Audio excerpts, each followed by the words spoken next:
एक बार फिर स्वागत है बातचीत के सिलसिले को एक बार फिर से शुरू करने के लिए मैं आपके बीच में हाजिर हूं। थैंक यू सो मच, बहुत बहुत शुक्रिया। और आज आपने जो स्पेशल सॉन्ग गाया है निश्चित तौर से बहुत काबिल तारीफ, दिल के करीब, बहुत बहुत शुक्रिया, थैंक यू सो मच। और जब मैं देखता हूं भीड़ में कभी कभी बहुत सारे लोग, क्या नाम है आपका? एंजेलिना। कहां से हैं आप? नागपुर से। नागपुर से। ओए हे, तो इधर कैसे आना हुआ? घूमने आए थे। घूमने आए थे, किसके किसके साथ? मम्मा पापा, मम्मा और दीदी और पापा। दीदी और पापा। तो कुछ क्या, कौन से क्लास में हैं? फिफ्थ। 5th में।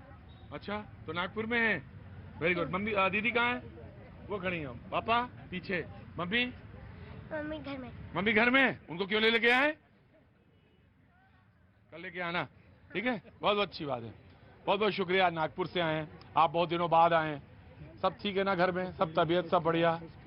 सब काम धंधा कैसा चल रहा है? सब बढ़िया? सब काम धंधा तो अब सब चौपट हो रहा है। अच्छा, क्योंकि एक मिनट, क्योंकि ये जो संतों की नगरी थी, हाँ। जो हिंदुस्तान है ये संतों की नगरी थी। हाँ हाँ हाँ। अब तो ये जो नेता है वो संत बनने लगे हैं। अच्छा। हाँ, अब जो है हाँ। वो कहते हैं मंदिर मस्जिद में छुपा है, मस्जिद मंदिर में छुपा है। हाँ हाँ अब इसकी राजनीति चलने लगी है ना। हाँ। वारसी कलर पहन के लोग आने लगे हैं, ख्वाजा के कलर गले में डाल के बैठे हुए हैं। ये जो मुल्ला बैठे हैं हाँ। ये ना बैठे। तो आज ये जवाब जो चल रहा है देश में, हाँ। महंगाई नहीं चल रही है, बेरोजगारी नहीं चल रही है, हैं? और ये जो आपस में भाईचारा खत्म हो रहा है, ये खत्म ना हो, ऐसे ढोंगी बैठेंगे।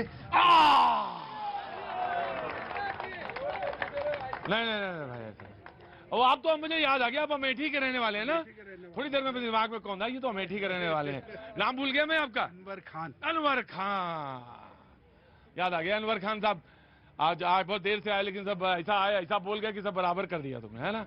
जी कहिए। जी, मैं आपका प्रोग्राम बराबर देखती हूँ, मुझे बहुत अच्छा। चलो लाइए, मैं खींच देता हूँ फोटो आपकी। लीजिए, ये लीजिए। अरे इसको तो पहले वीडियो से आप हटाइए ना। हम कैसे हटाएंगे, हमें तो आता ही नहीं। अरे प्रोग्राम वाला प्रोड्यूसर हल्ला मचाएगा भी, जल्दी करिए। अच्छा एक काम करिए। नहीं सॉरी, हो जाएगा। अच्छा चलिए ठीक है, कोई बात नहीं। आ रहा हूँ। तुम्हें कुछ कहना है? नहीं, मतलब आपका शो मैं बहुत देखती हूँ, अच्छा लगता है। अच्छा लगता है, बहुत बहुत शुक्रिया, थैंक यू सो मच। कहाँ से हो बेटा, तुम कहाँ से हो? राजकोट, गुजरात से। राजकोट, गुजरात से। हे, मजा आ गया, राजकोट का नाम सुनते ही दिमाग में आ गया, मेरा शो मुझे याद आ गया। तो कितने लोग आए हो राजकोट से, गुजरात से? 15 लोग हैं। अच्छा, तो कैसे घूमने आए? हाँ। तो बहुत अच्छी बात है भाई। तो राजकोट से आए हैं, सुदूर उधर से, बहुत बहुत अच्छी बात है। और आप लोग यहाँ पे एंजॉय करिए। कुछ कहना है आपको? कुछ नहीं कहना, देखना है प्रोग्राम, देखिए, बहुत अच्छी बात है। हो गया। जी ये लीजिए, थैंक यू सो मच, बहुत बहुत शुक्रिया। बातचीत का सिलसिला शुरू करें। मैं आया, मास्क लगा लीजिए, मैं आता हूँ। जी भाई, तो आप तो मेकअप आर्टिस्ट हैं, मुझे समझ में आ गया। मुझे तो एक ही सवाल आपसे पूछना है कि गांव में, कस्बे में लोग बैठे हैं, कोई लड़की, कोई बहन, कोई छोटी बेटा तो मेकअप का काम कर सकें, तो कितने पूंजी में ये मेकअप का काम शुरू हो सकता है? लोग सोच रहे होंगे आज कश्मीर का मुद्दा है, कश्मीर पे बातचीत होनी चाहिए। ऑफकोर्स होगी कश्मीर पे बातचीत, लेकिन एक छोटा सवाल मैं अपने मन का पूछ लूं, फिर मैं आपके मन की करूंगा। मैं तो आपसे बंधा हूं, आपके मन से बंधा हूं, आप जो चाहेंगे मैं वही करूंगा। लेकिन जरा एक काम की बात कर लूं, तो मुझे बताइए, आप तो मेकअप आर्टिस्ट है, फॉर कितने साल हो गए आपको? 5 साल हो गए। 5 साल। मुझे बताइए, एक छोटी सी पूंजी में मेकअप का काम कैसे शुरू हो सकता है? कोई अगर लड़की गांव में बैठी है, कस्बे में बैठी है, पहाड़ पर है, दूर है, कितने पैसे में शुरू हो सकता है? देखो, ऐसा नहीं होता है कि मतलब ज्यादा पैसे लगाओ और प्रोडक्ट अच्छा हो तो काम अच्छा होगा। हाँ। ऐसा कभी नहीं होता है। हाँ। वो तुम्हारा एक्सपीरियंस काम करता है। हाँ। ठीक है, तुम छोटे से भी स्टार्ट कर सकते हो। हाँ। जैसे अब देख रहे हो सोशल मीडिया पे सब कुछ आपको ट्यूटोरियल सब कुछ ऐसे आसानी से मिल जाता है। तो खुद आप नॉर्मली घर पे प्रोडक्ट, लड़कियां होती हैं तो नॉर्मल मेकअप तो होता ही है उनका। हाँ। तो वो अपनी प्रैक्टिस से, नॉर्मल प्रोडक्ट से अपना मेकअप स्टार्ट कर सकते हैं और धीरे धीरे प्रैक्टिस करके वो अपना आगे काम बढ़ा सकते हैं। और ये ठीक ठाक शादी ब्याह में और सब जगह डिमांड अब अच्छी होने लगी है। हाँ, अच्छी होने लगी। काम कर सकते मेकअप हैं। के बिना कोई काम ही नहीं है। मेकअप के बगैर तो काम ही नहीं। मेरी इंडस्ट्री में तो बगैर मेकअप के कुछ काम ही नहीं होता, लेकिन उनकी इंडस्ट्री में भी बगैर मेकअप के कुछ काम नहीं होता। चेहरा कुछ, आदमी कुछ, दिखता कुछ, होता क्या बात है, बहुत अच्छी बात है, बहुत बहुत शुक्रिया। कहाँ से हैं आप? मलकपुर मलकपुर से। जी, तो कैसे इधर आना हुआ? घूमने ही आए थे। घूमने आए, बहुत अच्छी बात है। बाबूजी नमस्ते। ठीक है, मैं पानी वानी पिलवाता हूँ, बातचीत का सिलसिला शुरू करता हूँ। जो मेहमान हमारे साथ मौजूद हैं, मैं उनसे आपका तारुफ कराता हूँ। जयराम विप्लव जी बीजेपी का पक्ष रखने के लिए हमारे साथ मौजूद है, बहुत बहुत शुक्रिया। राधिका खेड़ा कुछ देर में आएंगी, वो कांग्रेस का पक्ष रखेंगी। अनूप कौल जी कश्मीरी पंडित है हमारे साथ आज मौजूद, बहुत बहुत शुक्रिया। अवधेश कुमार जी सीनियर, मुझे निकलने जा रहा था पॉलिटिशियन, सीनियर पत्रकार हैं, हमारे साथ मौजूद हैं, बहुत बहुत शुक्रिया, thank you so much. Rahul Lal ji हमारे साथ रोज की तरह आज भी मौजूद हैं, बहुत बहुत शुक्रिया, थैंक यू सो मच। हाजी मेहरुद्दीन रंगरेज साहब राजनीतिक विश्लेषक हैं, हमारे साथ मौजूद हैं, बहुत बहुत शुक्रिया। दयाशंकर जी हमारे साथ मौजूद हैं, बहुत बहुत शुक्रिया, थैंक यू सो मच। और हमारे साथ हाजी गुलाम हफीज सरवर साहब हमारे साथ मौजूद हैं, बहुत बहुत शुक्रिया, थैंक यू। में ही हाजी का आपने उपाधि दे दिया। हाजी अभी वहाँ नहीं गए अभी नहीं गए ना। अरे तो बहुत सारे लोग नहीं गए, लगा लेते हैं वो। बोल दिए, हो सकता है ऊपर वाला सुन ले कहीं। ऐसा बहुत अच्छी बात है। मैंने तो हाजी लगाया था, मुझे लग रहा था कि आप हो आए होंगे। ऐसे भी भारत में कहा जाता है कि ब्राह्मण के मुंह से कुछ बात निकले तो जल्दी काम कर जाता है। बहुत अच्छी बात है, आप होके आए और हम सारे लोगों के लिए दुआ वहां से करके आइएगा। जब भी जाएं तो दुआ जरूर करिएगा कि अमन सुख चैन बहुत जरूरी है। बहुत बहुत शुक्रिया। भारत में रहेगा उसके लिए लोग खामखा माहौल बना रहे हैं। भारत में, ये भारत के नेचर में है, इसके लिए दुआ लगातार लोग कर रहे हैं और करते रहते हैं, प्रार्थना भी करते हैं।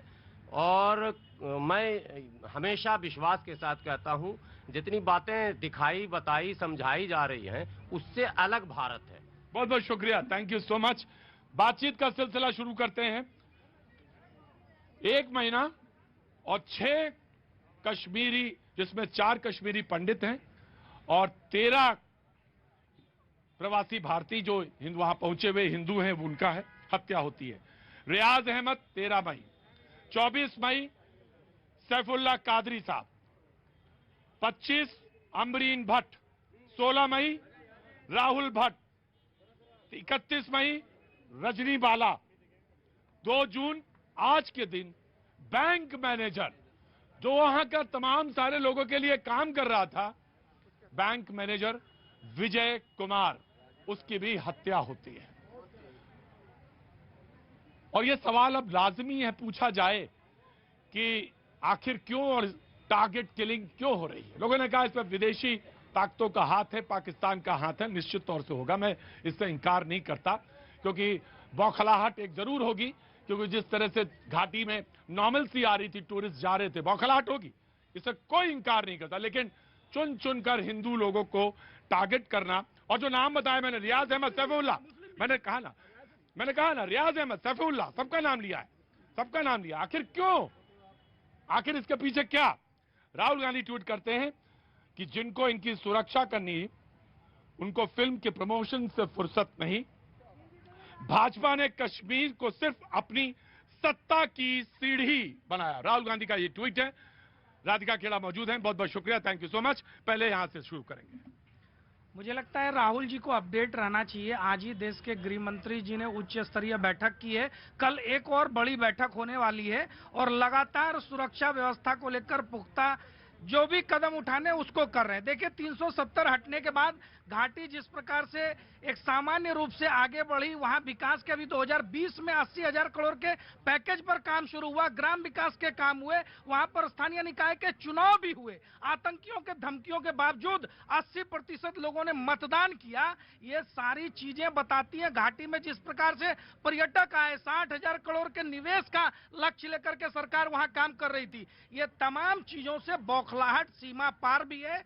और यहां भी जो आतंकवादी विचार के पालन और पोषण करने वाले हैं, उनको बौद्धिक खुराक देने वाले हैं, उन सब के भीतर बौखलाहट है, और उस बौखलाहट को इस प्रकार की हत्याओं में फलीभूत किया जा रहा है। ये सही है कि 26 दिनों में 9 सामान्य लोगों की घाटी में हत्या हुई है, लेकिन मैं आपको ये भी बताना, आश्वस्त करना चाहता हूं और बताना चाहता हूं कि आज जिस बैंक मैनेजर की हत्या हुई, उस मेरे भाई विजय के अलावा बाकी सभी लोगों की हत्या का बदला सुरक्षा बलों ने लिया है। 2 जून तक 94 आतंकियों को 72 हुरों तक पहुंचाने का काम हमारी सुरक्षा बलों ने किया है और आगे भी करेंगे। हम डरने वाले नहीं हैं और ना ही घाटी के भाई बहनों को उनके हाल पर छोड़ने वाले हैं। राइट, ओपनिंग स्टेटमेंट कांग्रेस का। मैं आ रहा हूं। प्रतीक जी, इन्होंने बताया घाटी में क्या क्या हो रहा है। एक घाटी की तस्वीर आज की भी है और घाटी में पलायन हो रहा है।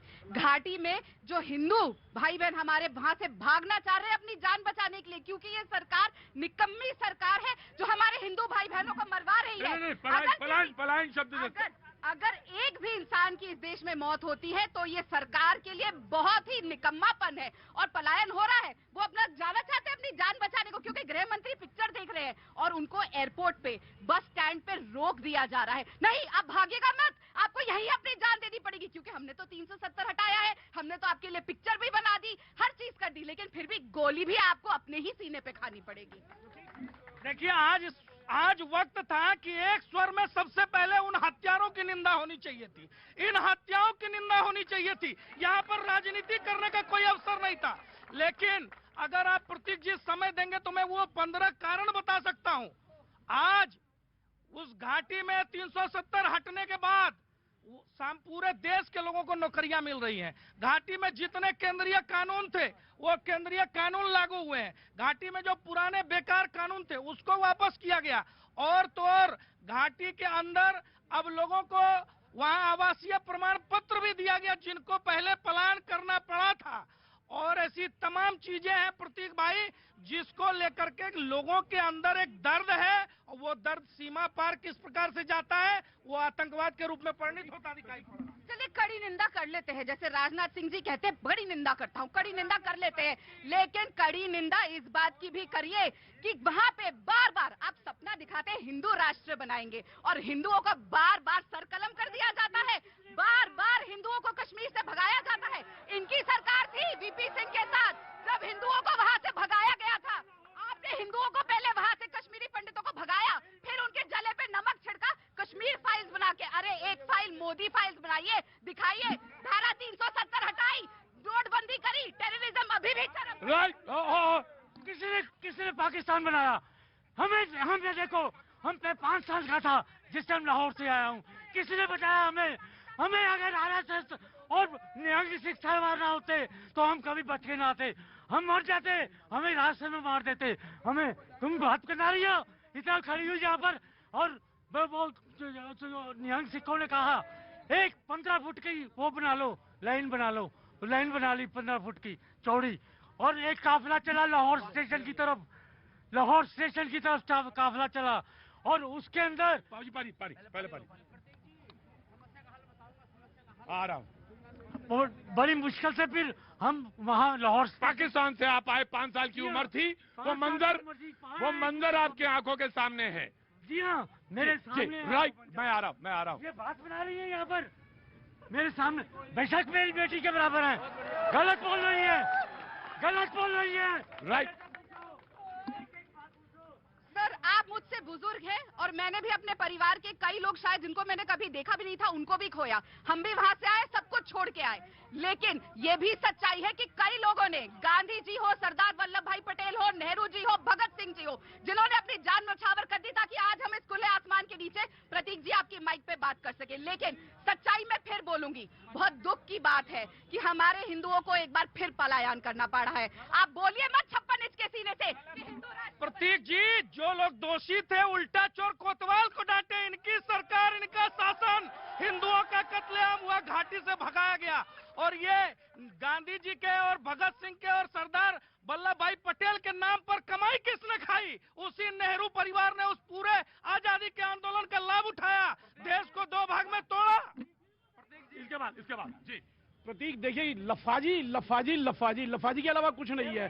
अरे शेर भी पढ़ देता हूँ, शेर भी पढ़ दूंगा, कश्मीर के ऊपर शेर भी पढ़ देता हूँ। आप कह रहे हैं तो नहीं, आप बात बोल दो, शेर बाद में पढ़ दूंगा। मैं बताता हूँ, देखिए इनको जो याद आ रहा है ना कश्मीर के बारे में, 370 इन्होंने हटाया। इन्होंने वादा किया था कि कश्मीर में बिल्कुल ठीक हो जाएगा। कश्मीर में 2011 के पहले जो नॉर्मलसी हो गई थी, वहाँ डल लेक में लोग शिकारे चल रहे थे और वहाँ टूरिज्म हो गया था, अच्छे से लोगों में रोजगार मिलने लगा था। लेकिन एक नफरत की दीवार, क्योंकि उन्होंने ध्रुवीकरण पैदा करना है उनकी आंखों में। देखिए मैं बताऊंगा, कश्मीर में इन्होंने 370 हटाया, 35 एक बार रुकिए, 337। देखिए अवधेश भाई, आप बहुत सीनियर है, आपको तो चुप रहना चाहिए, चुप रहना चाहिए। मैं कहता हूँ 35 एक। अच्छा, स्टेट वाइफर्केशन बिल इन्होंने लाया। स्टेट वाइफर्केशन बिल क्यों लेके आए? कश्मीर को 3 हिस्सों में बांटना था।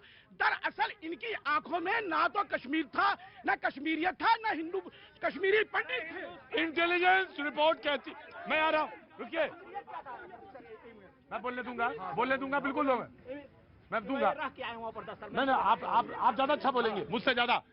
लेकिन इंटेलिजेंस रिपोर्ट ये कहती है कि आतंकवादियों और पाकिस्तान के वो जो तमाम कैंप हैं उनके बीच में वो एक बार फिर से उपद्रव पैदा करना चाहते हैं, और ये उन्हीं की शरारत है। ऑफकोर्स मैं आ रहा हूँ, कश्मीरी पंडित बैठे हैं, मैं आप 10 साल रहे हैं, कश्मीरी पंडित हैं जो पलायन करके आए हैं, वो बोलेंगे, उसके बाद आप, एंड देन अवधेश जी जनाब, कौल साहब।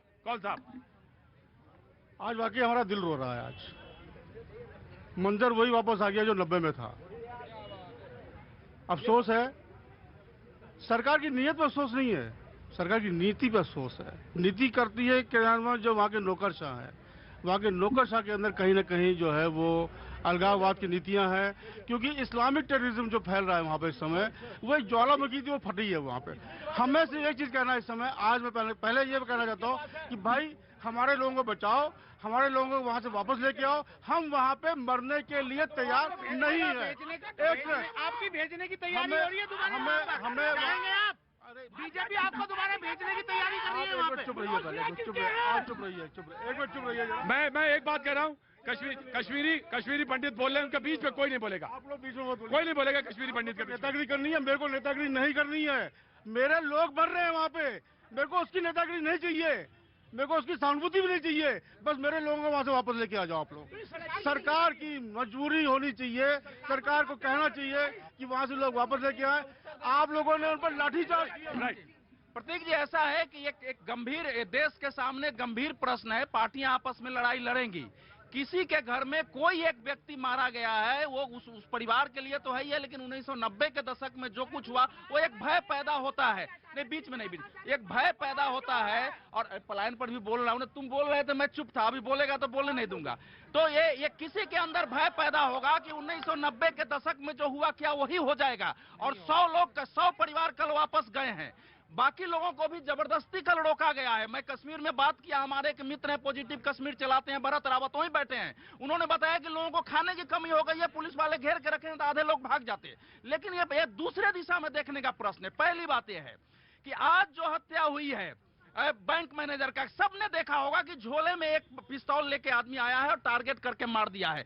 अगर पहले से आप तुलना करेंगे तो आतंकवादी किसी के पर्सनल छिपा के रिवॉल्वर लेके मारने नहीं आते थे, वो बम चलाते थे, चारों तरफ चलते थे। पहले एक मिनट।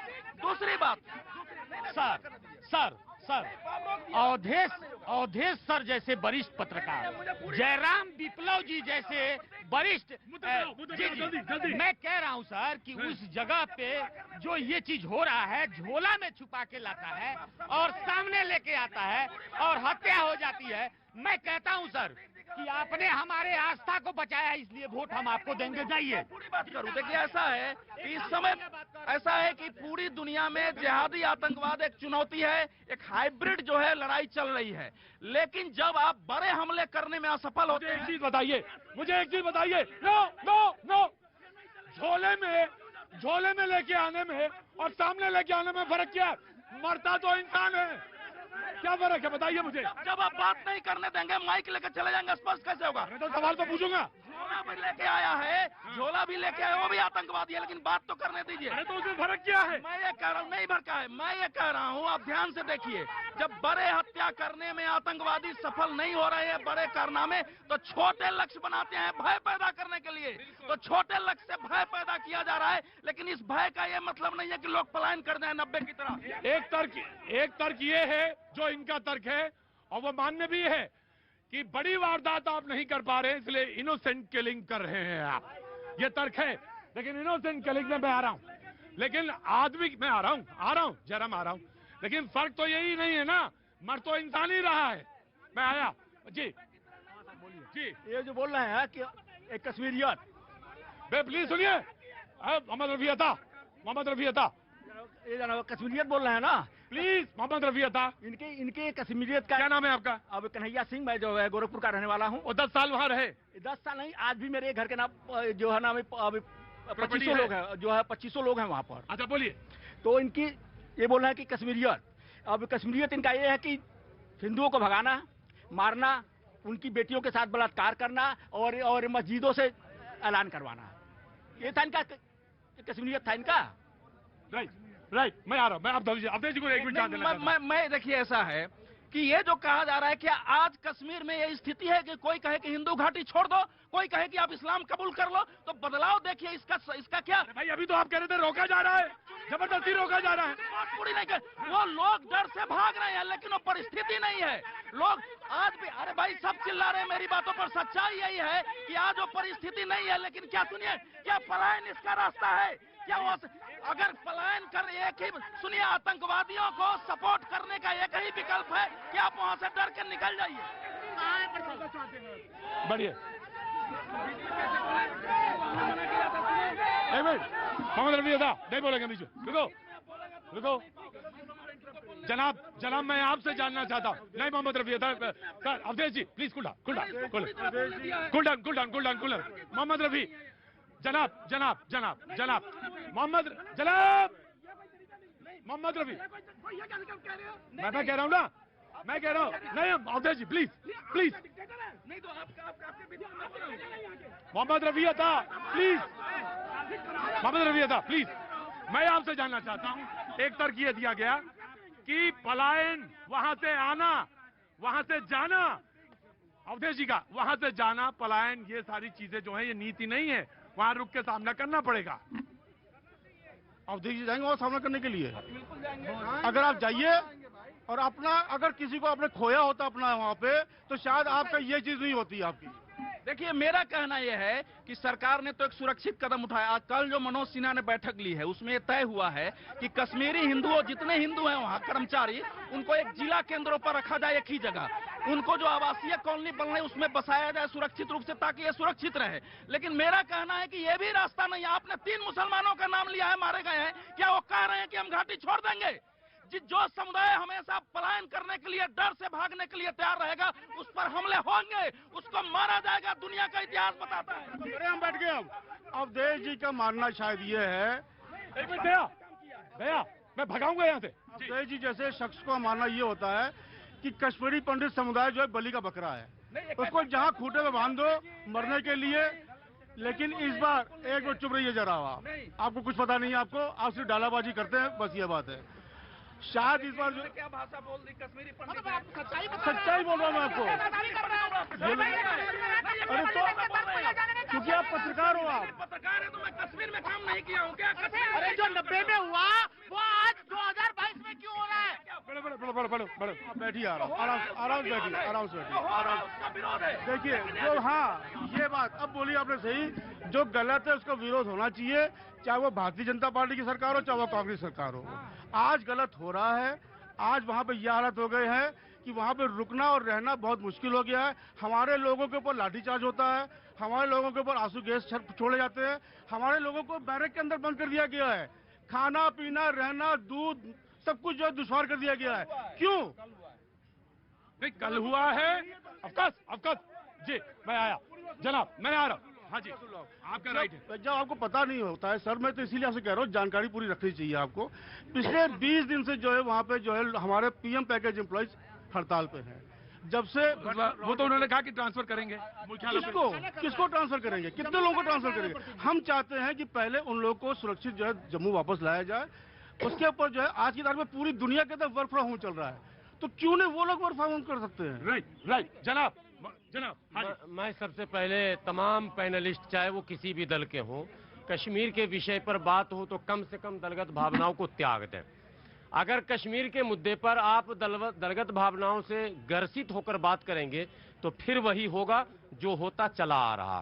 कम से कम कश्मीर के मुद्दे पर थोड़ा सा दलगत भावनाओं से जरा सा ऊपर उठिए, भारतीय बन के बात कीजिए।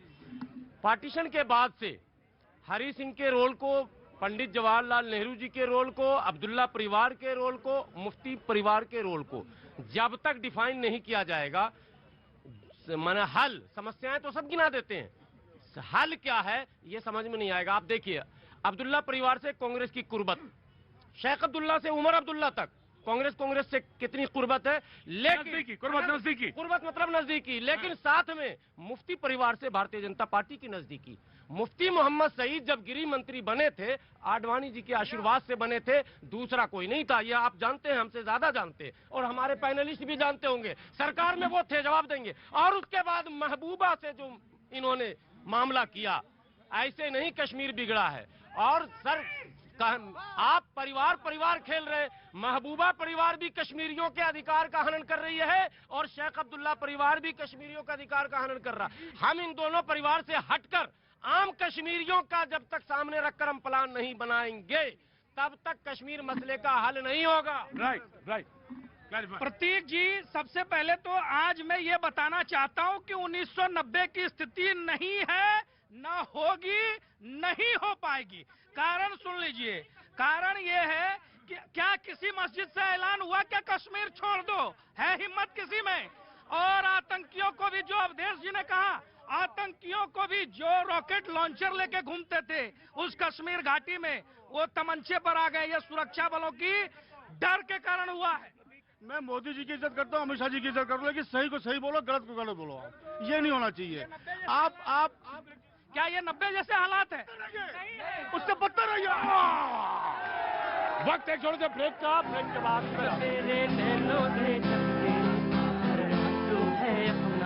तेरे होठों पर ठहरे।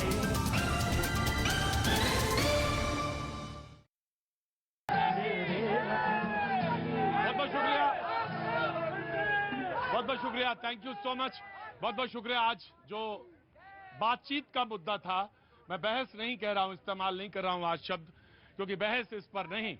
सबको सुरक्षा का अधिकार और सबको सुरक्षित होने का अधिकार संविधान से गारंटीड है। लिहाजा कश्मीर पे आज बातचीत हो रही थी, उसी मसले को करेंगे। बीजेपी के प्रवक्ता पहले ओपन करेंगे and then I will come to Rahul Lal and then Congress के प्रवक्ता। जी देखिए, कश्मीर घाटी में पिछले 8 वर्षों में और खास करके 2019 के बाद लगातार बहुत सारे बदलाव हुए हैं। विकास कार्य तो हुए ही हैं, साथ ही आज कश्मीर में बाहर के लोग भी जाकर के नौकरियां कर सकते हैं। ये अधिकार लोगों को मिला है। वहाँ के SC/ST वर्ग को अधिकार मिला जो 70 सालों में नहीं मिला था। कश्मीर की लड़कियां बाहर शादी कर सकती हैं और कश्मीर में पैतृक संपत्ति से उसको कोई बेदखल नहीं कर सकता। ये सारी चीजें बौखलाहट पैदा करती हैं उस सोच वालों को जिन्होंने अपने ही पड़ोसियों को 1990 के दशक में मारकर भगाया, उस सोच को जो पाकिस्तान प्रायोजित चलते हैं और उस सोच को जो यहाँ बैठकर उसको सपोर्ट करते हैं। आ रहा हूं जी, ऑफ कोर्स आ रहा हूं।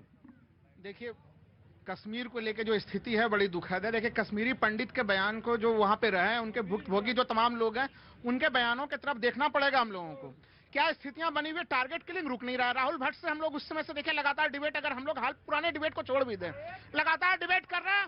अब यहाँ पे भारतीय जनता पार्टी के प्रतिनिधि कहते हैं कि बैठक हो रही है, मीटिंग हो रही है, खुलेआम बैंक में जाके हत्या कर दी जा रही है चुन चुन के, काम करते हुए राजमाला पढ़ा रही है। इसको तो हम लोग रूल ऑफ लॉ नहीं कहेंगे ना। ये किस परिभाषा में, कौन डेफिनेशन में मानेगा कि बैंक में बैंक कर्मी काम कर रहा है और आतंकवादी जाए हत्या कर दे? स्कूल में जो है कि रजनी बाबा, राहुल लाल, मैं आपको सामने टोक रहे, माफी चाहता हूं आपसे, आप पैनलिस्ट हैं हमारे और रेगुलर आने वाले। मैं एक बात पूछना चाहता हूं, लेकिन आइडेंटिफाई कैसे हो? आपके गली मोहल्ले में कहीं स्लीपर क्लास पर मौजूद है, छुपा हुआ है, निकल के मारता है, how I will identify him? इसको भी सोचना होगा। ऑफकोर्स मैं दे रहा हूं। मैं एक मिनट कश्मीर पंडित मैं इसका जवाब देना चाहता हूँ। जवाब देना चाहते हैं? गन कल्चर है वहाँ पे। अगर मेरे पास बंदूक है और ये मेरे पड़ोसी हैं, तो ये मेरी बात को काट नहीं सकते हैं। अब वो बढ़ावा कौन दे रहा है? बढ़ावा दे रहे हैं वहाँ पे अब्दुल्लाज, बढ़ावा दे रहे हैं वहाँ पे मुफ्तीज। जिस दिन उनको आप पकड़ के अंदर कर दोगे, आप कश्मीर के अंदर शांति हो जाएगी। देखिए, सबसे महत्वपूर्ण चीज देखिए, अब आप अभी सुन लीजिए। मैं हर बात पे कैसे सहमत हूँ, सुन तो लीजिए। अरे 1990 वाली स्थिति बना दिया, कैसे सहमत हो जाऊँ?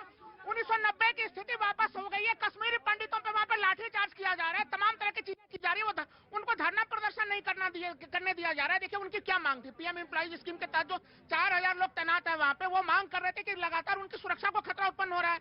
सरकार अगर उनको सुरक्षा नहीं दे सकते तो उनको अब जिला मुख्यालय के साथ अटैच कर दिया गया। वो डिमांड कर रहे हैं कि पहले हमें जम्मू लाइए। अभी देखिए, अभी उनको जबरन वहाँ पे पकड़ कर रोका जा रहा है। ये बताइए मानवाधिकार का हनन है या नहीं है? राइट, मैं आ रहा। प्रतीक जी, अभी ये कश्मीरी पंडितों के हिमायती बन रहे थे और हमारे कश्मीरी भाई ने जो बताया कि महबूबा और मुफ्ती और अब्दुल्ला वहाँ क्या कर रहे थे, इनके जुबान सिल गए। और जब उनको पकड़ करके सरकार ने हालात को सुधारने के लिए जेल के अंदर रखा था, यही लोग उसके सपोर्ट में चिल्ला रहे। प्रतीक जी, हम ऐसे ही चिल्लाते रह जाएंगे और हमारे कश्मीरी भाई बहन, हिंदू भाई बहन, पंडित भाई बहन ऐसे ही पलायन करते रहेंगे।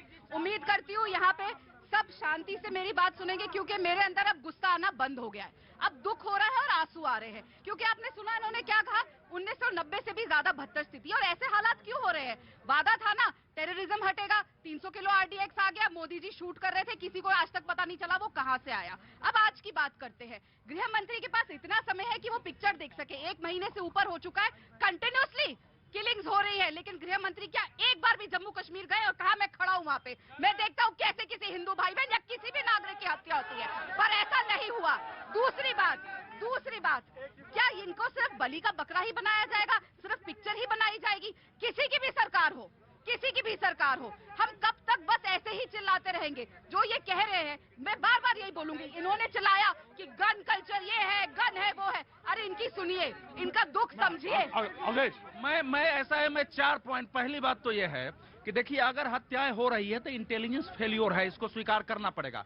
क्योंकि मेन आतंकवादियों के जो सपोर्टर हैं, बेस उनके होते हैं, ओवरग्राउंड वर्कर्स होते हैं। आज भी मेरी कश्मीर में बात हुई, मुझे कहा गया कि गवर्नमेंट ओवरग्राउंड वर्कर पहचाने हुए हैं, थाने में नाम है, उन लोगों को पकड़ा दे। एक मिनट, उनको ओवरग्राउंड वर्कर को, अरे बोल लेना तो तुम्हारी बात कर रहा हूं। ओवरग्राउंड वर्कर को अगर करेंगे तो ये टारगेट किलिंग रुक सकती है। दूसरी बात जो कहा जा रहा है कि 6 जून तक सबका ट्रांसफर एक ऐसी जगह कर दिया जाए जहां इनको सुरक्षा दिया जा सकता है। कल ही ऑर्डर हो चुका है, एक स्पेशल प्रकोष्ठ बना दिया गया है। तीसरी बात सुनिए ना, तीसरी बात जो है, जो आवासीय कॉलोनियां बनी है उनके भी आंकड़े आ गए हैं कि 6000 तैयार है, 1200 बन रहे हैं, 2700 इस साल हो जाएंगे। एक जगह इनको बसा दिया जाएगा। एक सेकंड, पूरी बात सुनो ना, अभी मैं पूरी बात नहीं किया। ये तीसरी बात। जो चौथी बात मैं कहना चाह रहा हूं, अरे सुनो कि इस समय आप ध्यान रखिए, मकबूल भट्ट को 1984 में फांसी दी गई थी इंदिरा गांधी के समय। आप अंदाज करिए 22 और 16 38 साल तक वहां के किसी बड़े आतंकवादी को पकड़ करके जेल में डालने का साहस नहीं हुआ। यासीन मलिक जैसे को अभी सजा मिली है, 14 लाइन में है। वो जो बिट्टा कराटे है, अरे सुनो ना, बिट्टा कराटे है, मुसर्रत आलम है, तो उसके बाद जो ये होगा नहीं। आपको क्या समझते हैं? अगर ऐसे को फांसी चढ़ाएंगे, सजा देंगे, तो उनके समर्थक उभरेंगे नहीं क्या? तो इस समय पलायन का समय नहीं है। मैं एक चीज कहना चाहता हूँ। पहले मैं कांग्रेस प्रवक्ता की बात को मैं काटना चाहता हूँ। राहुल गांधी जी जब इलेक्शन का टाइम आता है तो जनउधारी बन जाते हैं और अपने को दत्तात्रेय कौल बताते हैं, यानी कि मेरा भाई है वो। मैं भी कौल हूँ तो इसका मतलब मेरा भाई है। उन्होंने आज तक कभी कश्मीर की यात्रा नहीं करी हमारे दर्द दुख पूछने के लिए, तो उनको भी जाना चाहिए था। अगर अमित शाह की ये क्वेश्चन मार्क कर रहे हैं तो राहुल गांधी पे भी क्वेश्चन मार्क करना चाहिए इनको कि वो क्यों कश्मीर क्यों नहीं गया था हमारी दुर्दशा को पूछने के लिए। दूसरी बात, अभी ये बोला जा रहा है कि वहां पे कैंटोनमेंट बना दिया गया, कॉलोनी बना ली गई, सब कुछ कर दिया गया।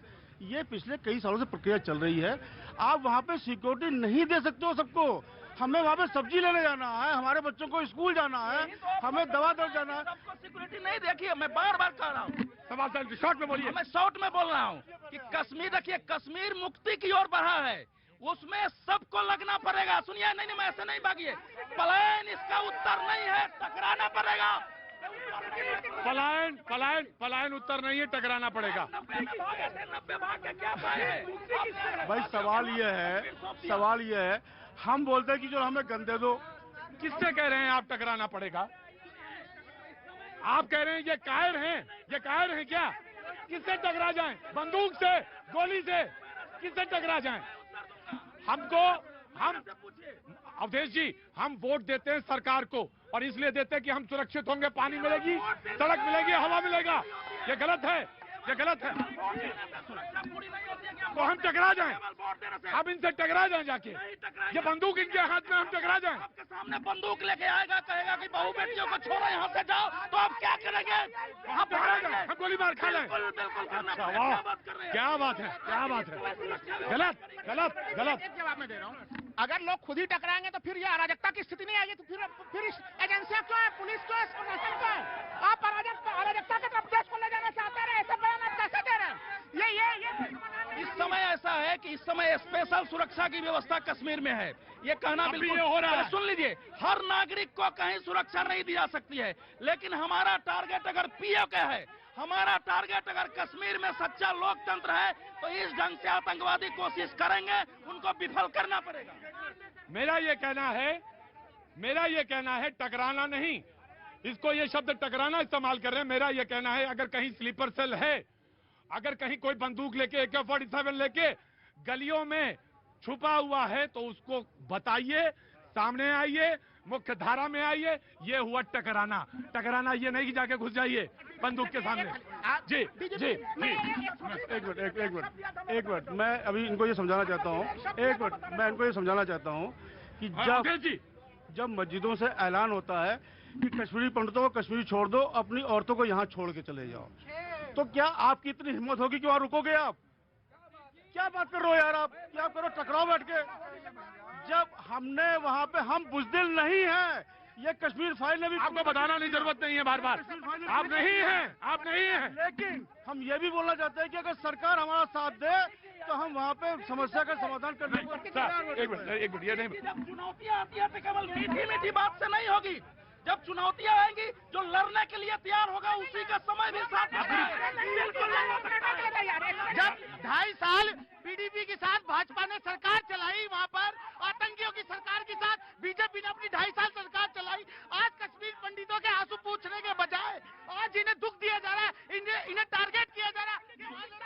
नहीं, मैं ये कहना चाह रहा हूँ कि 1990 की स्थिति नहीं है। आज कोई नहीं कह रहा है कि आप कश्मीरी छोड़ दो, जो कह रहे हैं। कश्मीरी पंडितों के साथ पूरा देश खड़ा है, सरकार खड़ी है, प्रशासन खड़ी है, तभी तो चुन करके एक बिना एक जो है निराश्रित, एक बिना हथियार वाली महिला को मार देते हैं। देखिए लक्ष्य क्या है, केवल और केवल सरकार की बुराई, ये रंगरेज हो या बाकी और लोगों, ये जिन लोगों ने कल तक आतंकवादियों के लिए बौद्धिक खुराक पैदा की इस देश में, वो आज कश्मीरी पंडितों के ऊपर रो रहे हैं। और अब एक बात मैं अपने कांग्रेसी प्रवक्ता जी को बता देना चाहता हूँ, देश में पहली बार ऐसा प्रधानमंत्री और गृह मंत्री है जो फ्रंट से लड़ता है, सीमा पर जाकर अपनी बात रखता है, सेना का मनोबल बढ़ाता है, सुरक्षा बलों के साथ दिवाली मनाता है। डरने वाले कायर नहीं है हम लोग। और 3 चीजें बोलूंगी। उन्होंने कहा नौकरियां आई हैं, बिल्कुल नौकरियां बनी है, लेकिन उन नौकरियों पे जाने पे अगर गोली मार दी जाएगी और वहां के लोग कहेंगे हमें कहीं और ले जाइए, तो वो नौकरी किसी काम की नहीं। इन्होंने कहा कॉलोनी बनाई जा रही है, जब कॉलोनी में सिर्फ लाशें बिक जाएंगी तो उन घरों का क्या जो सिर्फ ग्रेवयार्ड बन जाएंगे। और तीसरी बात ये कहते हैं देश के पास कभी ऐसे प्रधानमंत्री, ऐसे गृह मंत्री नहीं हुए। बिल्कुल सही बात है, स्वतंत्र भारत में, आजाद भारत में पहले ऐसे प्रधानमंत्री है जो मीडिया की माइक से डरते हैं।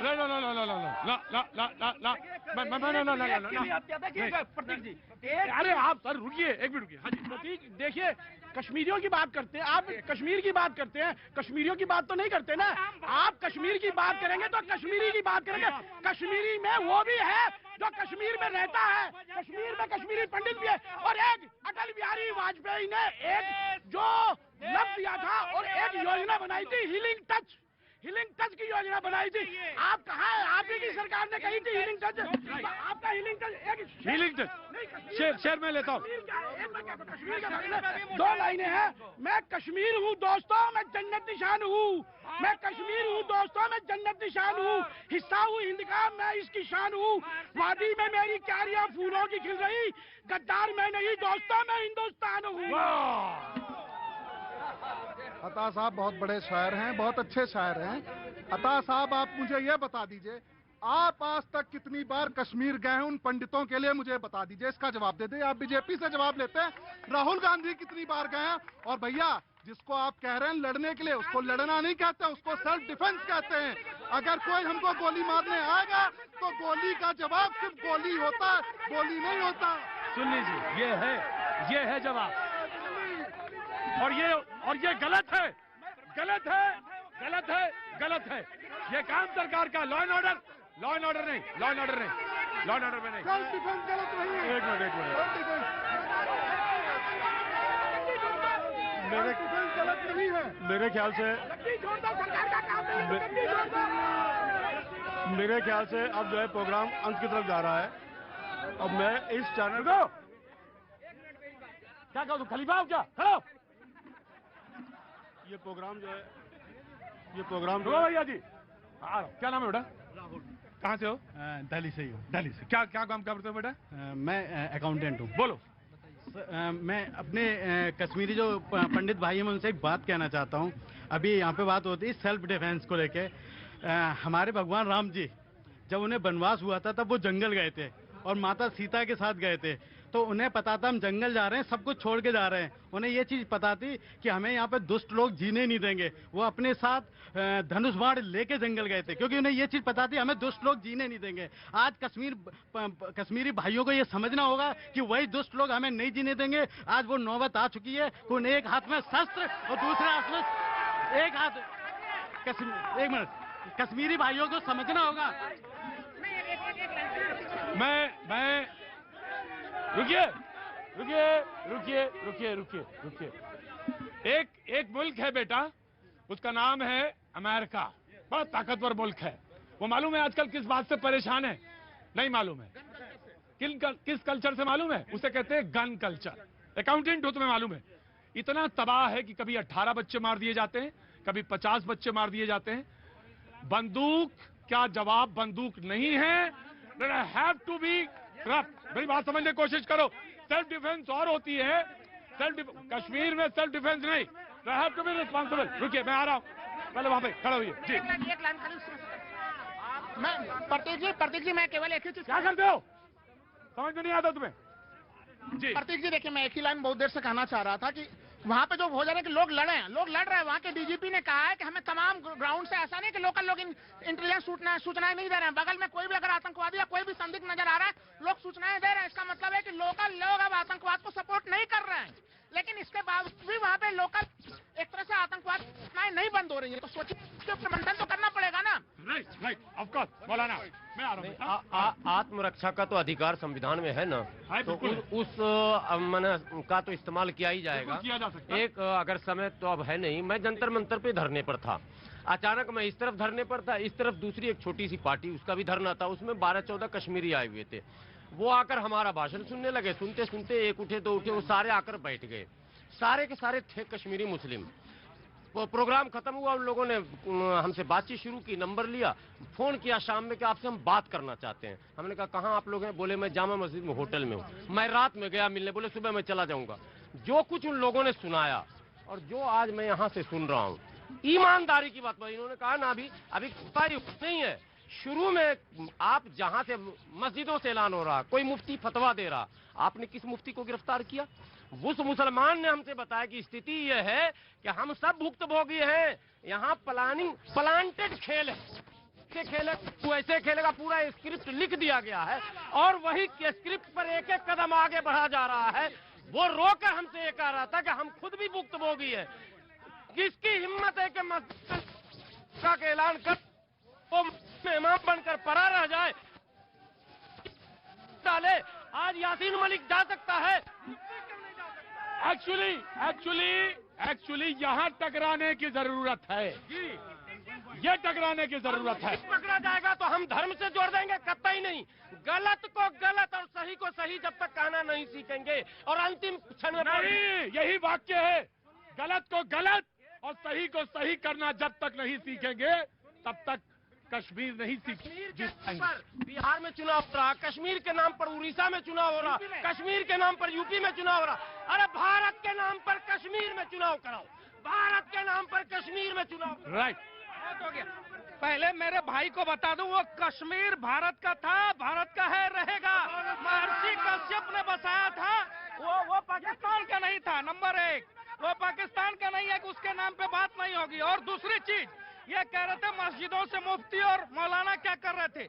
उन मस्जिदों में नमाज पढ़ने वाले लोगों ने अगर उन मौलानाओं को जवाब दे दिया होता तो आज ये नौबत नहीं आती। और दूसरी चीज, मैं आपके मंच के माध्यम से तमाम हमारे कश्मीरी पंडित, कश्मीरी हिंदू भाई बहनों को ये आश्वस्त करना चाहता हूँ, भारत की सेना सुरक्षा बल आपके साथ है, किसी को जाने की जरूरत नहीं है। आ रहा मौलाना, आ रहा जी। एक छोटा क्लैरिफिकेशन, छोटा सा मैं एक चीज कहना चाहता हूँ यहाँ पे अंत में आके। मोहम्मद आप बैठो यार, बैठो बैठो बैठो, आप वैसे बैठ जाओ, सुनो चुपचाप। हाँ, अंत में एक चीज कहना चाहता हूँ, मेरी सरकार से निवेदन है कि अभी आप लोग जो है वहाँ पे परिश्रम किया है, अभी आपने वहाँ पे परिश्रम किया है, शायद वहाँ पे इलेक्शन की तैयारी करने वाले हैं आप। मेरी आपसे दरखास्त है कि अभी वहाँ पे इलेक्शन कराने की कोई जरूरत नहीं, क्योंकि इलेक्शन के कारण ही वहाँ पे इस तरह की गतिविधियां बढ़ती हैं वहाँ पे, क्योंकि अब्दुल्लाज और मुफ्तीज उनका जमीन खत्म हो चुका है 2019 के बाद। राइट। साफ सी बात है, जब 56 इंच का सीना स्टेज पे जाके कहता है पाकिस्तान को मैं धन्यवाद। राधिका एक बात आपसे भी कहना चाहता हूँ, उन्होंने बहुत अच्छी बात कही कि पॉलिटिक्स से ऊपर उठ के बात की जाए। भाई हमेशा टॉन्ट। आप महबूबा मुफ्ती के साथ सरकार बनाएंगे, स्टेज पे प्रधान। तो टॉन्ट क्यों कर रही, व्यक्तिगत टॉन्ट क्यों? नहीं राधिका, जब भारत देश के भारत माता के सुपुत्र जाके पाकिस्तान का धन्यवाद करेगा कि यहाँ पे चुनाव होने दिए, तो टॉन्ट से लेकर सवाल उठेगा। नहीं राधिका, नो। एक लाइन। उन्हीं राहुल गांधी जी के बयानों को लेकर कांग्रेस पार्टी के तमाम नेता को बयान को लेकर पाकिस्तान यूएन में भाषण देता है, और पाकिस्तान को पैदा करने वाली कांग्रेस आज मोदी जी से सवाल पूछ रही है। भारत देश का प्रधानमंत्री जब पाकिस्तान, भारत देश का नहीं, आपका भी है। नो, आई वांट टेक, नहीं आई वांट टेक, नो। क्या नाम है आपका? आप बोलना चाह रही हैं? नहीं जी। सर मनोज सिन्हा को चाहिए, एक मिनट प्लीज, साइलेंस, हटो, सामने जाओ, जयशंकर जी। मनोज सिन्हा को चाहिए जाके जो कश्मीर में हमारे कश्मीरी पंडितों भाइयों के जो मकान छीने गए हैं उन पे सील लगा के अपने कब्जे में ले, और दूसरा इनको 100 कार्ड जम्मू के अंदर दे और इनको मुआवजा 10 लाख रुपए दे। जनाब इतने 30-32 साल हो गए इनको, आप चुप रहो 30-32। इन्होंने कहा जो मकान छीने गए वही। ऐसा है, बहुत सारी प्रॉपर्टी जब्त हुई है, वापस दी जा रही है, लेकिन जम्मू में नहीं। देखिए, इन्होंने कहा हम लोग चुनाव के पक्ष में हैं और चुनाव होना ही चाहिए समय पर। चुनाव से जनप्रतिनिधि आए, पंचायत के चुनाव हुए, और चुनाव से इस हत्या का पहले भी चुनाव हुए ना। एक लाइन करो, मेरा कहना इतना ही है कि हम जी। फिर कहूंगी, चुनाव हो, बिल्कुल हो, सबको हक है, हमारे को हक है कि हमारी